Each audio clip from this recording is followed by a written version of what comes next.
자, 종말은 두 가지가 있는데 개인의 종말과 그리고 세상의 종말이 있습니다. 우리가 흔히 이야기하는 종말이라고 할 때 이 세상의 종말을 말하죠. 이 세상은 영원토록 무궁하게 이렇게 계속 유지되어지는 것이 아니라 언젠가는 종말이 있다는 거죠. 하나님께서 세상의 죄악을 심판해서 이 세상의 역사를 끝내신다는 겁니다. 그 내용이 요한계시록에 잘 나와 있습니다. 이 세상이 영원토록 무궁할 것이다 라고 생각하는 것은 성도들이 하는 합당한 생각은 아닙니다. 우리의 삶도 끝이 있듯이 우리가 살고 있는 이 땅, 이 지구의 삶도 이 세상도 끝이 있다는 것이죠. 예수님께서 십자가에 달려 돌아가시고 제3일에 부활하시고 40일 후에 천국으로 가셨죠. 그리고 나서 가신 지 10일 후 부활하신 날부터 치면은 50일째 되는 날에 성령 하나님께서 이 땅에 오순절날 오셨습니다. 성령께서 오셔가지고 하신 일이 뭐냐 하면 복음을 전한 것이죠. 복음을 전해서 교회들을 세웠습니다. 성령이 이 땅으로 오셔서 오신 그 모습이 마치 각자 사람들 머리에 사람의 혀와 같은 이 모양으로 오셨거든요. 혀는 말을 하는 도구잖아요. 이게 무슨 말을 하느냐? 복음을 전하게 하기 위한 그런 목적으로 내가 왔다 하는 의미로 성령께서 그런 이런 모습으로 가장 먼저 사람들에게 보이신 것입니다. 그래서 성령께서는 오셔서 복음을 전하셨죠. 그래서 교회를 만드시고 구원받은 사람들을 교회로 계속 이렇게 모아들이십니다. 성령 하나님이 하시는 일이지만 이미 구원받은 성도들을 통해서 하시는 일입니다. 그래서 성령께서 오셔가지고 복음을 전하게 하셔서 교회를 만드시고 구원받은 사람들을 교회 속으로 불러 모으십니다. 그래서 그 사람이 평생 동안 믿음 생활을 잘 교회에서 하다가 천국을 갈 수 있도록 일종의 정거장 같은 역할인데 이 교회 안에서 천국 백성으로서의 삶을 가르치고 공부하고 연습하고 훈련해가지고 점점 아름다운 모습으로 잘 바뀌었다가 이제 수명을 다하면 천국으로 갈 수 있도록 세상에서 불러서 교회로 끌어들이고 교회에서 이제 천국으로 보내도록 하는 그 역할, 중간 역할을 하는 곳이 교회라고 하는 독특한 조직입니다. 그래서 이 교회 안으로 구원받은 사람들을 계속해서 불러 모으시고 훈련시키시고 가르치시고 그들을 연단하시고 천국까지 계속 인도하시는 요 일을 누가 하냐 하면 성령 하나님이 일을 하십니다. 그 일을 하는 동안에는 하나님께서 이 땅을 심판하지 않으세요. 왜? 심판하다가 교회가 다치니까. 교회가 이 땅에 있는 한 하나님께서 이 땅을 대심판하시지 않는다는 거예요. 물론 지금까지 하나님께서 세상을 갖다가 지진이나 무슨 천재지변으로 심판하신 건 있었지만 제가 말씀드린 심판은 전 지구적인 심판, 그 옛날 노아 시대 홍수처럼 모든 사람에게 임하는 그런 대심판은 노아 홍수 때 한 번 하고 지금까지는 행하시지 않는다는 거예요. 그럼 지금까지 행하시지 않은 것은 하나님의 이 백성들이 이렇게 만들어질 수 있도록 예수 그리스도를 갖다 보내시는 그 환경이 필요했으니까 구약 시대에는 안 하셨고 신약 시대에는 교회가 지금 만들어져서 이제 그 예수님을 통하여 구원받은 사람들이 점점 만들어져서 교회 안으로 들어오니까 구원받은 사람들은 택한 이 예정된 숫자가 있거든요.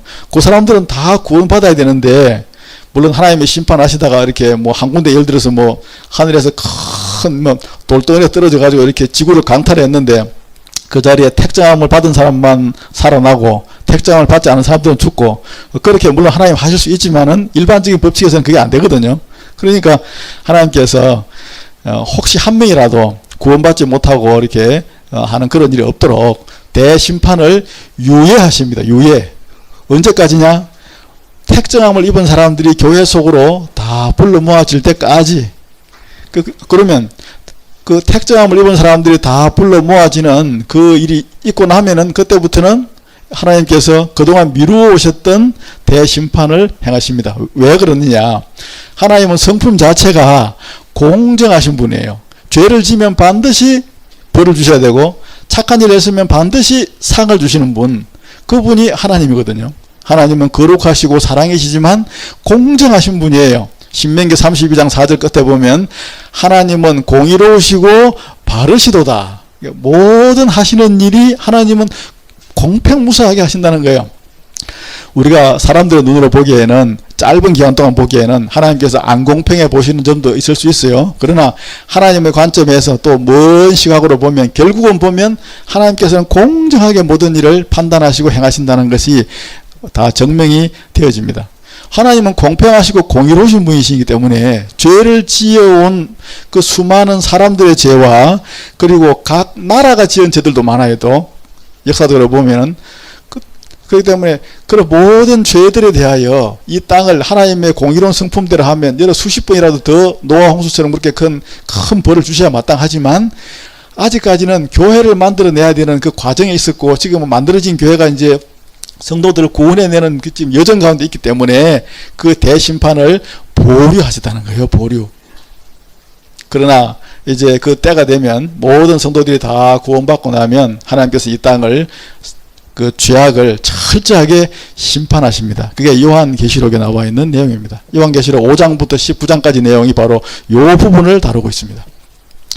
나중에 한번 요한계시록을 살펴볼 기회가 있겠지만은 이걸 보면 하나님께서 이 땅을 얼마나 철저하게 모든 죄악들을 하나 심판하시는지 그 모습을 자세히 알 수 있습니다.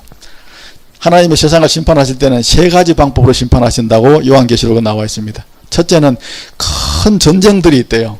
이런 뭐 사소한 사소한 국지전이 아니고 나라와 나라끼리 싸우는 게 아니고 하여튼 전 세계가 둘로 나눠져 가지고 막 싸우는 어마어마한 세계 대전 같은 뭐 지금까지는 2차 대전밖에 없었는데 3차 대전, 4차 대전 같은 그런 큰 전쟁들을 통하여 수억의 사람들이 생명을 잃는다는 것이 요한계시록에 보면 나와 있습니다. 그러니까 지금 이렇게 전쟁들이 이렇게 다 이렇게 억제되어지고 있는 것이죠. 사실은 전쟁들이 여러 번 일어났어야 되지만은 사람들이 꾀를 잘 쓰고 계획을 잘 세워서 안 일어난 것처럼 보여도 하나님께서 그 배후에서 아직은 그런 때가 아니기 때문에 억제하고 계신다는 걸 알 수 있습니다. 또 그 시대가 되어지면은 이 땅을 심판하실 때 사악한 통치자를 갖다가 한 명 하나님께서 세상에 나타나도록 그렇게 해서 그 사악한 통치자가 사람들을 아주 괴롭히는 그런 방법으로 세상을 심판하신다는 것이 나와 있습니다. 우리가 익히 들어 잘 알고 있는 적그리스도라고 하는 그런 사람입니다. 이 사람이 등장을 해가지고 특별히 기독교인들을 갖다가 아주 많이 박해를 한다고. 그 시대에도 예수님을 갖다 처음으로 막 믿는 사람들이 많으니까. 그뿐만 아니라 세상 모든 사람들을 짐승의 표라고 하는 독특한 수단을 만들어 가지고는 사람들을 갖다가 그냥 모든 경제권을 다 손에다가 얽어매고는 올마지거 가지고는 꼼짝달싹 못하게 해가지고는 자기 말을 안 들으면은 며칠든지 다 죽이는 그런 사악한 통치자가 나타난다는 거예요. 그래가지고 전 세계를 자기 손아귀에 넣고 통치한다는 것이죠. 저는 끔찍한 대심판의 때가 있는데 진짜 하나님의 심판은 세 번째입니다. 하나님께서는 각종 천재지변을 통해서 이 땅의 죄악을 심판하신대요.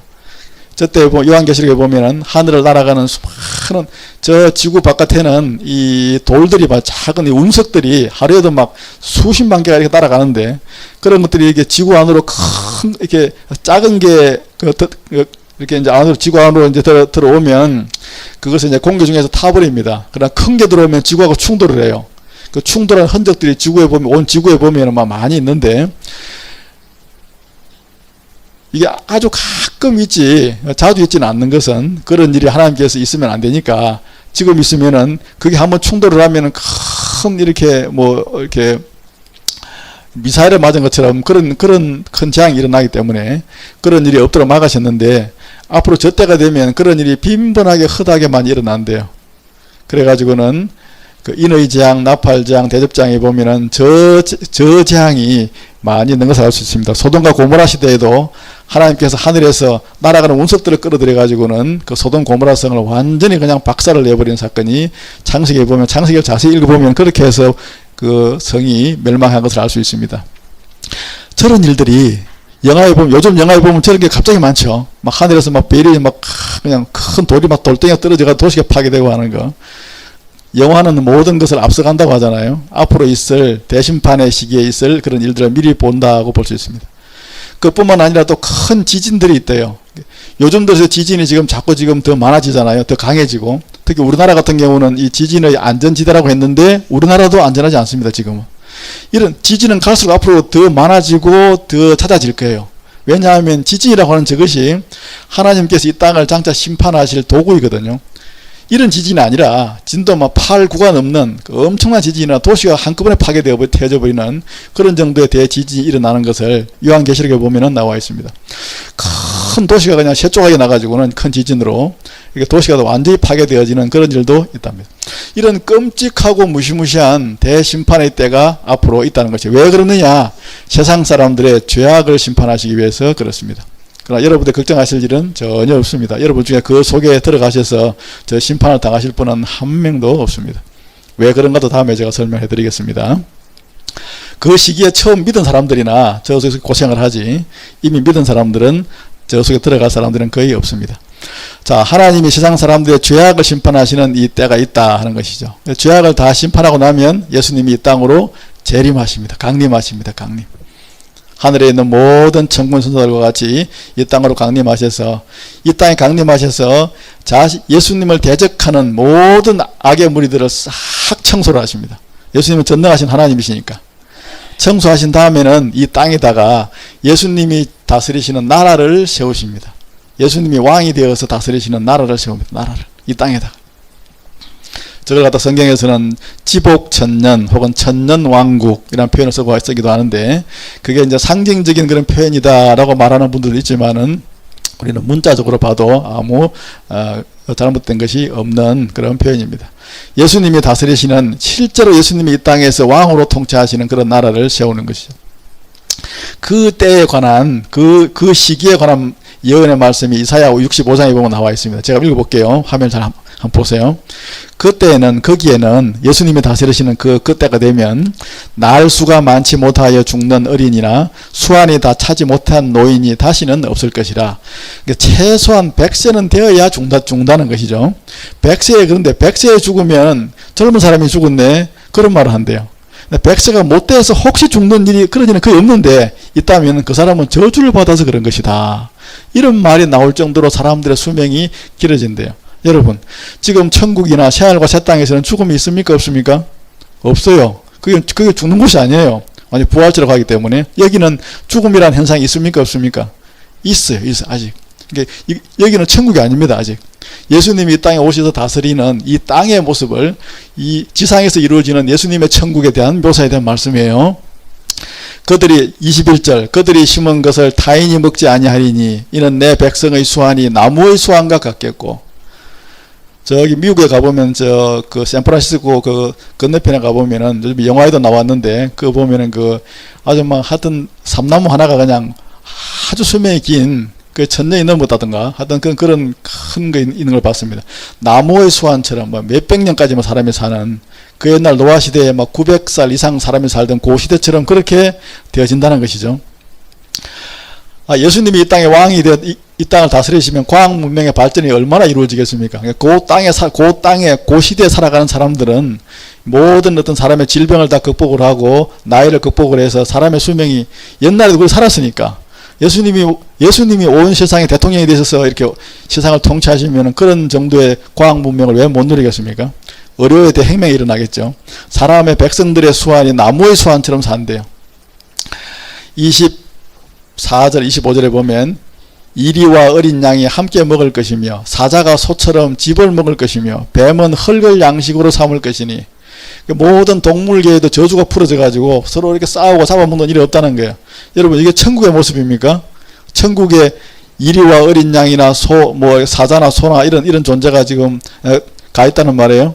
천국은 가려면 지난번에 배웠죠. 반드시 변화되어진 부활체라야 하나님의 나라에 합당한 존재가 된다고 했죠. 그러면 사자나 소나 뱀이나 이런 것들이 다 부활체가 되어져서 합당한 몸이 되었을까요? 이거는 이 땅에서의 모습이에요. 이 땅에서. 아직 천국에 대한 모습 아니에요. 이 묘사 자체가. 죽음이라는 것이 있는, 뱀이나 이런 그런 뱀이 있고 또 소나 사자가 있는 이 땅에서의 모습을 묘사한 것인데, 예수님이 이 땅에서 장차 강림하셔서 다스리시는 그런 때가 있는데 그 때에 이런 일들이 있을 것이다 하는 걸 말씀한 것입니다. 아담 하와가 범죄하는 바람에 예수님이 이 땅의 왕으로 한 번도 제대로 다스려 보시지 못했죠.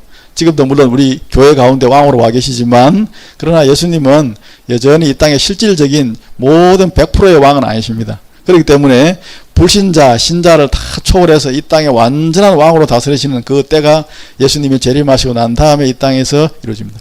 이 땅이 예수님께서 강림하시면 바로 그냥 모든 것이 다 끝이 나버리고 그냥 땅이 다 파괴되어 버리냐? 아니에요. 아직 땅은 남아있고 예수님께서는 지복 천년을 이루어서 예수님의 나라를 세워서 이 땅을 그렇게 통치하십니다. 그 다음에 그 예수님이 다스리시는 그 때가 끝나는 그 천년기 끝에 가면은 요한계시록에 보면은 이 땅에 어찌된 일인지 예수님이 다스리는 그 시기에 태어난 사람들 가운데 예수님을 대적하는 무리들이 생긴대요.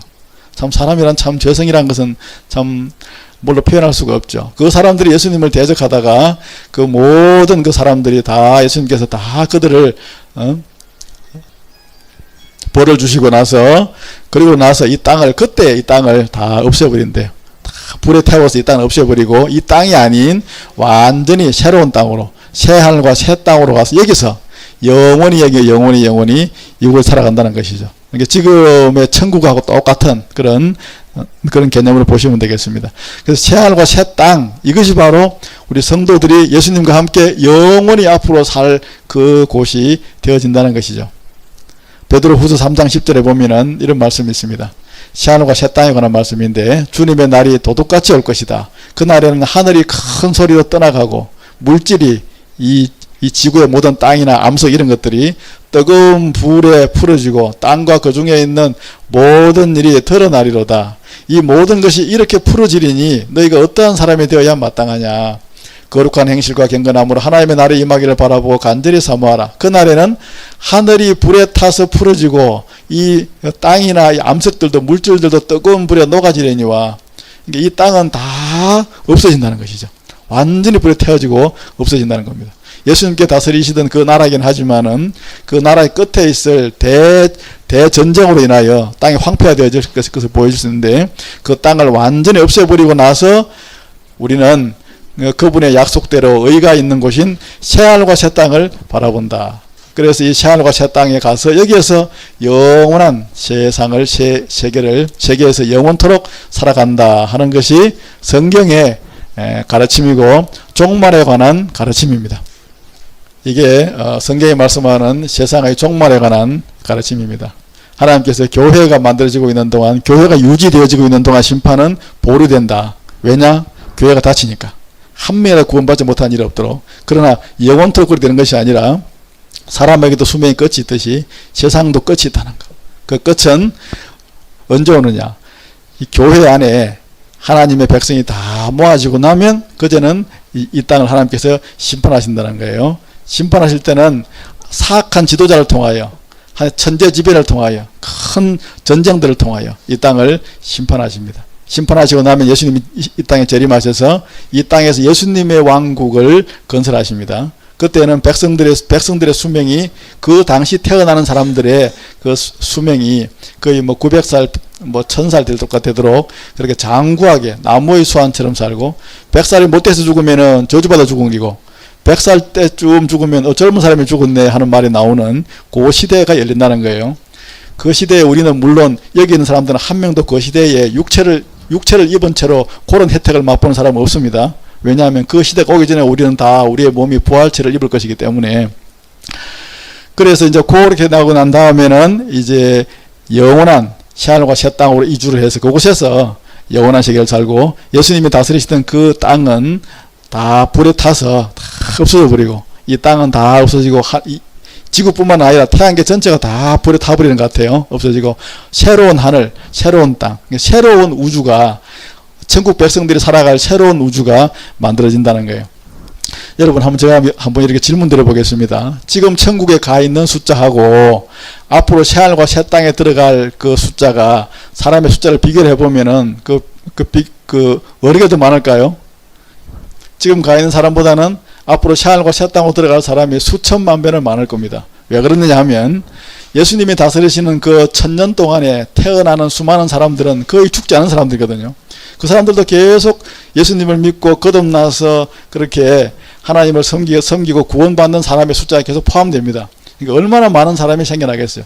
그 사람들 전체를 가 살 수 있도록 새 하늘과 새 땅이라고 하는 천국을 하나님께서 예배하셔서 그곳에서 우리가 영원토록 사는 거죠. 아담 하와가 죄만 안 지었으면 에덴 동산에서 그곳으로 다 이주를 바로 한꺼번에 가서 그냥 살든지 이 땅 자체가 새 하늘과 새 땅이 되었을 건데 죄를 짓는 바람에 이 많은 여정들이 생기고 이 많은 어려움들이 생겨난 것입니다. 죄 때문에. 자, 이런 종말론에 관한 두 가지 내용, 지난주에 배웠던 거 성도들은 죄가 없지만 왜 하나님께서 죽음의 과정을 통과하게 했는가 잘 정리해 놓으시고요. 앞으로 세상은 어떻게 되어지는가, 세상의 종말은 어떻게 되어지는가, 이 부분을 잘 기억해 놓으시기 바랍니다. 앞으로도 계속해서 반복해서 뭐 이렇게 이 부분을 설명하겠습니다만은, 이렇게 해서 이제 교리적인 부분은 오늘까지 해서 이렇게 다 마치도록 하고요. 다음 주부터는 창세기부터 요한계시록까지를 전체 흐름을 쭉 한번 잡아 나가도록 그렇게 해보겠습니다.